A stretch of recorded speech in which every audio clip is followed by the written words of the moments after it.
Hello, I just want to open this session of the Little Green Church. We wanted to start with like a really major disclaimer. So our disclaimer is we're not experts at all. And as many of us aren't. I'm a 5th grade teacher, so that's my only true expertise is being a teacher. I do remodeling work and construction. The one thing though we do feel like we have a responsibility at is parenting. It's our job as parents to do the very best we can with the children God has given us. And trust me, we have made our own mistakes. Just our own, yeah, just a few, just a lot. And the other thing I was thinking of is we're just at a really unique time because we have all of this isolation and quarantine, that we have all this extra time at home. And that gives us lots of time to turn on the television, turn on a movie, play a video game, play music. We just have this kind of unheard of time where there's just so much more home time with family, and then what are we doing with our families at home? Would you agree? Yeah, the calendar's like wide open. Yeah, calendar is wide open, so it's just media.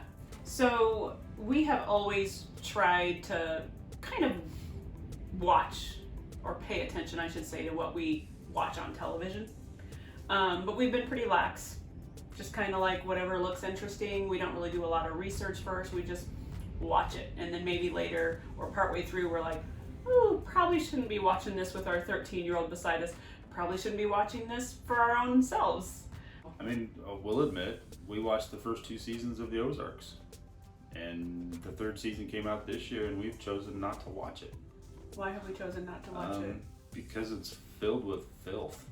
Yeah. I mean, it's just nothing good in it.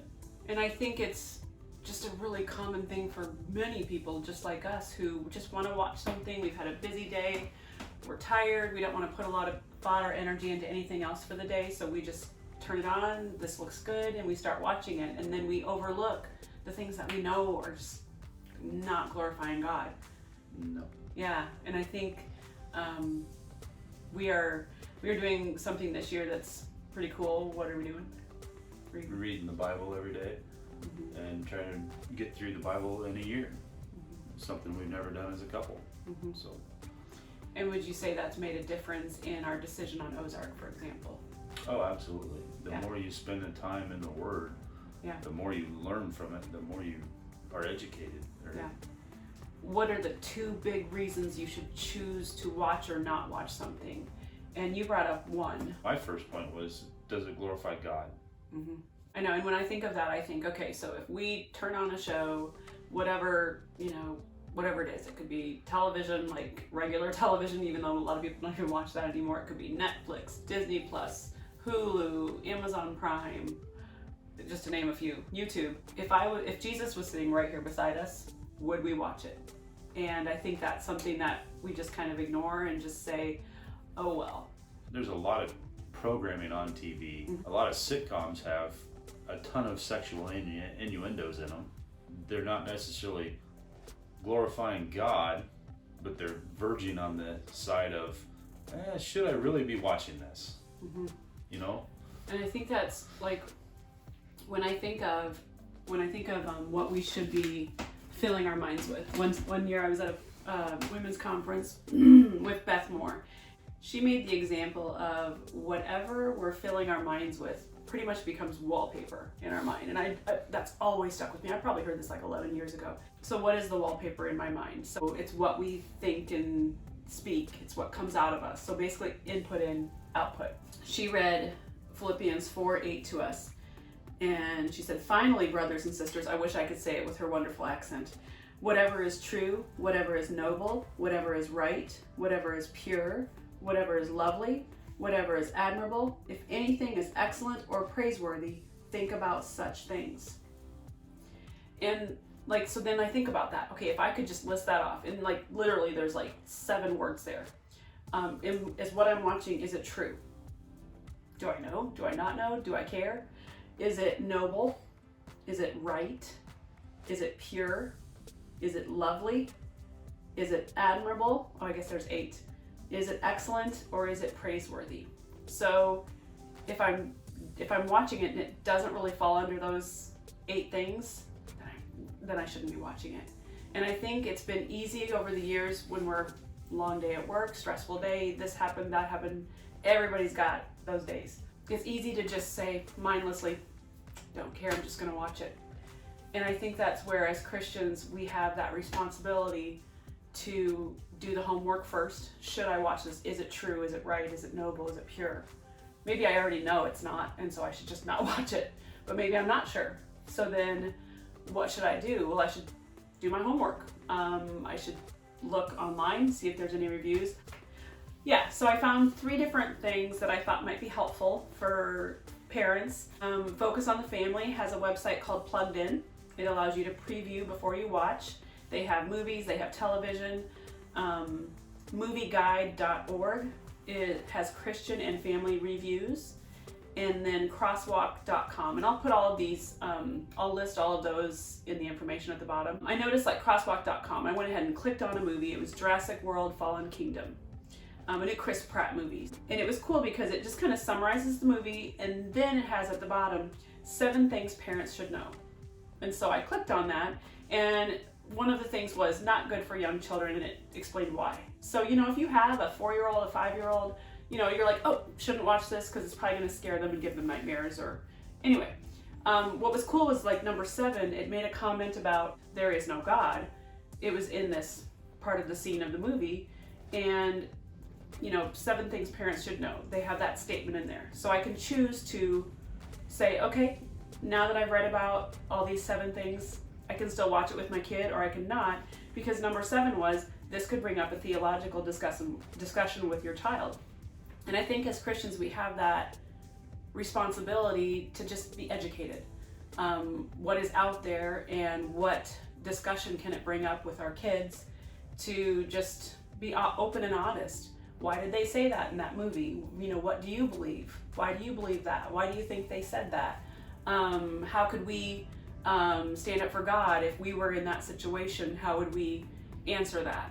So there's always those opportunities for learning, but I think it's number 1, our responsibility to do the homework. Like, I know this was kind of cool preparing for this. We did a lot of research. We watched Out of Shadows. I've had the chance to watch it twice. You've watched it once. We would highly recommend watching it. You did some research on the ratings. Yeah, what did you find out about the ratings? I read an article in the New York Times from 2017. Okay. I was just comparing to see if PG-13 movies are rated the same as they were 30 years ago when the original ratings came out. PG-13 came out in 1985, I believe. Okay. And they said that PG-13 is the rating that they're actually wanting more movies to be rated under, because that gets the most viewers. And so violence is increased. There's more gun violence in a PG-13 movie than a rated R movie. However, PG-13 movies, you can only have 1 4-letter word, but as much violence as you want. Wow. But if there's any sex in it, then it becomes rated R. So they control the sex in the movies to rate them PG-13. Why do you think that's such a target? Because that's our young kids. Because 11, 12-year-olds, they don't want to see a PG movie. I mean, those are for kids. They want to see cool movies. So they target PG-13 as the target movie range. So basically, like, what's so cool is you research the movie ratings. I research some of the ways we can find out about movies, like, you know, Christian websites that I trust. And you should make that own decision for yourself. But you know, now I'm excited moving forward because we have all this time to watch movies, and you know, we're all for a movie night, popcorn, hot tamales, soda, ice cream, whatever you want with your movie. But is it right? Is it pure? Is it noble? Is it lovely? Is it praiseworthy? Is it excellent? Is it trustworthy? I mean, our kids grew up watching all the Walt Disney movies. Yeah. And Walt Disney movies are all about a princess looking for a husband. Her true love. Her true love. Yeah. Or a lot of Walt Disney movies, there's always a parent that dies. I mean, The Lion King's father dies. I mean, there's, in every one of the Disney movies, if you watch Out of Shadows, it points out several of them that are sexual innuendos in the clouds, and and it was something. And it's something that maybe a 5-year-old doesn't notice, Mm-hmm. but it's desensitizing them on their future. And we're guilty of letting our kids watch Disney movies. It's Disney, you know, it's Mickey Mouse. Well, it's not Mickey Mouse, but there's better choices out there to make. And I'm not saying that Disney's bad. No. It's just. I think with every platform, there's a lot of good choices. Absolutely. Yeah. I guess something that I was thinking is just, I challenge you, like, do what we did. Just do some research. Find out what websites there are to help you make decisions. Ultimately, you're in charge of what goes into your mind, but as a parent, when your children are young, you're in charge of what goes into their minds too, whether it's a movie, a TV show, even video games. And I don't even want to get started on the topic of video games.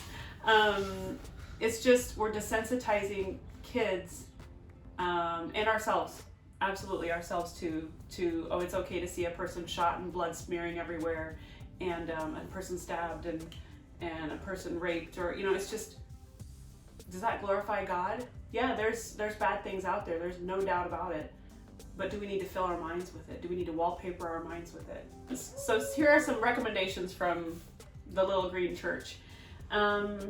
If you want to watch just like Netflix, there are some good choices on Netflix.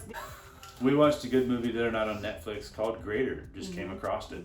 It's a story about a young boy named Brandon Burlesworth. Yeah. Just aspiring to be an NFL player. Even Amazon Prime, they have some great options. We watched the movie I Can Only Imagine. Woo! Great true story. There's some other ones they have on there. What's cool is if you watch one of those good movies, like you watched Greater, you can say customers also viewed. Like you can see what other options there are. I did that with I Can Only Imagine, and we found 3 or 4 other really good choices just by saying customers also watched or something like that. If you really want a good biblical story, we have received the series The Chosen. It's free online. Is it free now? Okay. The Chosen, I think there's 8 episodes now. Yeah. It is a great, and you can binge watch that one. Yeah. Yep. Fill your mind with it. Wallpaper it. It is a good one. Yeah. And like Disney Plus, we like Shop Class. That's Nicole. Yeah. Okay. I like Shop Class. Well, the kids like it too. It's literally Shop Class, and it's a bunch of kids making projects. So there are so many fun options out there. I even started watching If TV. If Gathering is a great women's Christian platform, and they now have If TV on every Wednesday night. And we were able to download it on our TV under Roku, and I can just click right on it and watch the episode with Jenny Allen and whoever she's interviewing. So really high recommendation for that. Our hearts aren't out to upset anybody. No. We're out to say, hey, we're all in this together. Nicole and I have made our mistakes. I mean, and we're still gonna make them. And we're still gonna make them. Yep. I mean, we grew up in the '80s and the '90s. We watched the 90210 and Seinfeld. I did meet Jason Priestley too. Yeah, and it was too big of a deal. And like, okay, day 1 is right now, right here. So tonight, when you guys, after you watch this, hopefully, and you watch it from beginning to end, and as you choose what you're gonna watch on family movie night, which we have a lot more time for right now, be selective, do the homework, look into it. And if you do watch a movie that has things in it, talk to your young kids. Yeah, we're the parents. We make that decision for our young children. As our children get older, we still help them make decisions, but we want them to make some decisions too. And that's important. Like, let them start to look into it. If you have older kids, have them do the research, have them look it up and say, okay, what did you find out on Plugged In? What did you find out on crosswalk.com? But we have to be careful with the gray area. We can't just say, it's okay. I mean, they had this amount of, sex on it. They had this amount of bad language. They had this amount of violence. It's okay. Just remember, whatever you're putting into your mind is what you're wallpapering your mind with. And is that what you want to wallpaper your mind with? Is that what you want your kids' minds to be wallpapered with? Should we close in prayer? Yeah, just remember what Red Green says. Oh dear. Keep your stick on the ice. We're all in this together. Now time for the man's prayer. Oh, okay, I'm ready. Is it a red-green prayer? I'm a man. I can change. It is from Red Green, isn't it? If I have to. Start over. I am a man. I can change if I have to. I guess. Do we say amen?